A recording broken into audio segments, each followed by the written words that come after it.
வணக்கம். இன்னைக்கு நாம பார்க்க போற கதை சாதாரண கதை இல்ல. தமிழ்நாட்டுல இருக்கிற லட்சக்கணக்கான மக்களோட நம்பிக்கையா, நீதிக்கு அடையாளமா, கிராமங்களோட காவல் தெய்வமா போற்றப்படுற கருப்புசாமி பற்றிய முழு வரலாற்றை தான் நாம இன்னைக்கு பார்க்க போறோம். இந்த வீடியோவை முழுசா பார்த்தீங்கன்னா, கருப்பசாமி யாரு, அவரோட தோற்றம் எப்படி, அவர் கையில ஏன் அருவாள் இருக்குது, குதிரை ஏன் இருக்குது, கிராமத்தோட எல்லையில அவர் கோயில் ஏன் இருக்குது அப்படின்ற எல்லா கேள்விகளுக்கும் பதில் கிடைக்கும். அதனால இந்த வீடியோவை ஸ்கிப் பண்ணாம கடைசி வரைக்கும் பாருங்க. ரொம்ப ரொம்ப பழைய காலத்துக்கு முன்னாடி, அப்ப தமிழ்நாடு முழுக்க அடர்ந்த காடுகள், பெரிய பெரிய மலைகள், சின்ன சின்ன கிராமங்கள்.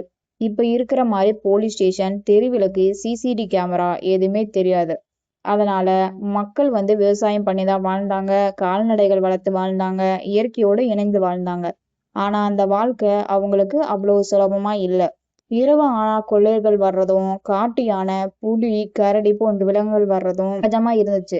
பெண்களும் குழந்தைகளும் பயந்துகிட்டே இருந்தாங்க. அந்த மாதிரி நேரத்துல ஒவ்வொரு கிராமத்துக்கும் ஒரு வீரர் இருப்பார். அவர் கையில கிராமத்தோட எல்லையில வாளோ வேலோ வச்சுக்கிட்டு இரவு முழுக்க கிராமத்தை சுற்றி வந்து காவல் காப்பார். மக்கள் நிம்மதியா தூங்குறதுக்கு காரணமே அந்த வீரர் தான். காலம் போக போக அந்த வீரர்களும் வயசாகி உயிர் விட்டாங்க. அவங்க உயிர் விட்டாலும் அவர்களோட ஆவி நம்ம கிராமத்தை சுத்தி காப்பாத்திட்டு தான் இருக்குன்னு அங்க இருக்க மக்கள் நம்ப ஆரம்பிச்சாங்க. அந்த நம்பிக்கைக்கு பிறகுதான் காவல் தெய்வ வழிபாடா மாறுச்சு. அப்படி பிறந்த காவல் தெய்வங்கள்ல மிகவும் சக்தி வாய்ந்தவரும் மிகவும் புகழ் பெற்றவரும் தான் நம்ம கருப்பசாமி. ஆனா கருப்பசாமி உண்மையிலேயே ஒரு மனிதரா அல்லது சிவபெருமானோட அம்சமா, இல்லை மகாவிஷ்ணுவோட ஆணையால் பூமிக்கு வந்த காவல் தெய்வமா அப்படின்ற கேள்விக்குறிகள் நிறையவே இருக்கு. அந்த கதைகள்ல மிகவும் பிரபலமான ஒரு கதைய அப்போ தேவர்கள் முனிவர்கள் எல்லாரும் ஒரு பெரிய பிரச்சனையில இருந்தாங்க. பூமியில அநீதி அதிகமாயிடுச்சு. நல்லவங்க கஷ்டப்பட்டாங்க, கெட்டவங்க சந்தோஷமா வாழ ஆரம்பிச்சாங்க. கோவில்ல இருக்க சக்திகள் கூட சில அரக்கர்கள் தொந்தரவு செய்ய ஆரம்பிச்சாங்க. இத பார்த்த தேவர்கள் எல்லாரும் சேர்ந்து சிவபெருமான்கிட்ட போய், பரமேஸ்வரா, பூமியில தர்மம் குறைஞ்சிருச்சு, அநீதி அதிகமாயிருச்சு, நல்லவங்களை காப்பாத்த ஒரு சக்தி வேணும்னு வேணுகிட்டு. சிவபெருமான் அமைதியா சிரிச்சாரு. காலம் வந்துருச்சு, இனி பூமியில நீதியை காக்க ஒரு காவல் வந்தே ஆகணும்னு சொன்னாராம். அவரோட நெற்றிக்கண்ணுல இருந்து ஒரு பயங்கரமான ஒளி வெளிப்பட்டுச்சு. அந்த ஒளி மெதுவா ஒரு வீர உருவமா மாறுச்சு.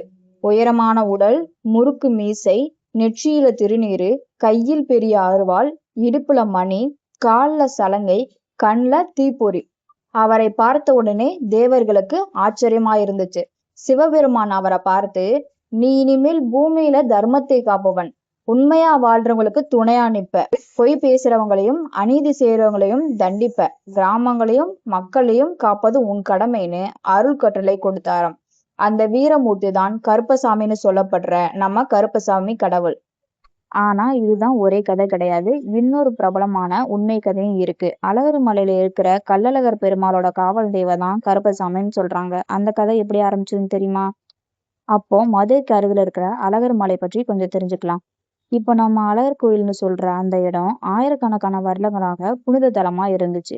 அங்க அழகர் பெருமாள் எழுந்தருளி பக்தர்களுக்கு அருள் பாலிச்சுட்டு இருந்தாரு. நாளுக்கு நாள் அந்த கோவிலோட புகழ் அதிகமாச்சு. அதனால தேவர்கள், முனிவர்கள், சித்தர்கள், சாதாரண மக்கள் எல்லாரும் அங்க வழிபட. ஆனா ஒரு நாள் சில கொள்ளையர்கள் அந்த கோவில்ல இருந்த நகைகளையும் பொக்கிஷங்களையும், இந்த கோயில்ல நிறைய தங்கமும் வைரமும் இருக்கான், இரவு போய் எடுத்துடலாம்னு முடிவு பண்ணிட்டாங்க. அந்த காலத்துல இப்ப மாதிரி பாதுகாப்பு வசதிலாம் எதுவுமே கிடையாது. ஆனா ஒரு விஷயம் அவங்களுக்கு தெரியல. அந்த கோயில்ல காப்பதற்காக ஒரு தெய்வீக சக்தி காத்துட்டு இருக்குதுன்னு அந்த கொள்ளையர்களுக்கு தெரியல. அந்த இரவு கருமேகங்கள் சூழ்ந்துச்சு. காற்று பலமா வீச ஆரம்பிச்சிச்சு.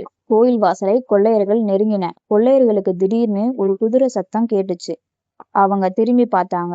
தூரத்துல ஒரு உயரமான வீரன், கருப்பு நிற ஆடை, பெரிய மீசை, கையில் மின்னுற அருவாள், குதிரை மேல உட்கார்ந்திருந்தாரு. அவரோட கண்களை பார்த்த உடனே கொள்ளையர்களுக்கு உடம்பே நடுங்க ஆரம்பிச்சிச்சு. யாருடா நீங்க? இந்த புனிதமான இடத்துல திருட வர்றீங்களான்னு ஒரு இடி இடிக்கிற மாதிரி குரல் கேட்டுச்சு. அந்த சத்தத்தை கேட்ட உடனே கொள்ளையர்கள் ஓட ஆரம்பிச்சாங்க. ஆனா எவ்வளவு தூரம் ஓடினாலும் அந்த குதிரை சத்தம் அவங்க பின்னாடி கேட்டுட்டே இருந்துச்சு.